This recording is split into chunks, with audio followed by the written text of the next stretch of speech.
The neonatal intensive care unit of the Bolgatanga Regional Hospital was established in 2014 with specialists available to reduce the alarming rate of neonatal deaths, which stood at 9.2%.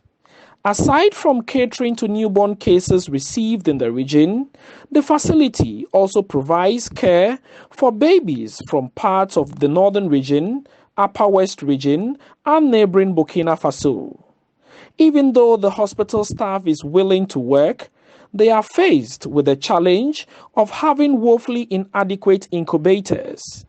The lack of needed equipment caused an increase in the admissions of newborns cases from 834 in 2014 to 1,166 in 2019, while neonatal deaths have reduced marginally from 9.2% in 2014 to 7.8% in the first half of 2020. The facility receives critical cases of preterm and asphyxiated babies, as well as babies with congenital abnormalities. In an attempt to further reduce neonatal deaths in the region, the UK Bonaboto branch has donated 3 incubators to the facility. Speaking to Citi News, former Secretary of the UK Bonaboto branch, David Atuguya, bemoaned the high child mortality rate in the country, particularly among under 5 years in the region, and thus they were pushed to support the facility reduce neonatal deaths. One of the main reasons we embarked on this project was because the little research that was done by Bonaboto UK indicated that in Ghana, newborn deaths account to 46% of all deaths among children under the age of 5.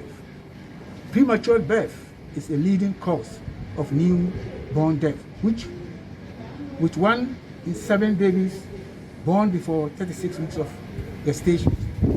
Senior medical officer and in charge of the Bolgatanga Newborn Care Unit, Dr. Gillian Boogie, tells Citi News that although the unit is doing its best to save the lives of newborns with critical conditions, it needs more incubators and other critical equipment to drastically reduce neonatal deaths in the region.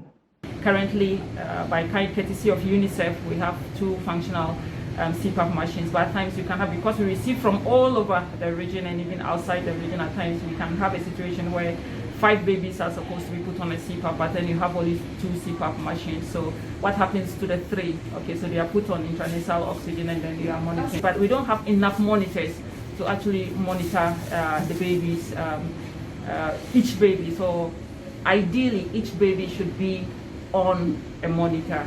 That's the critically ill babies. Ideally, each baby should be on a monitor for us to actually see what is happening and then when to intervene.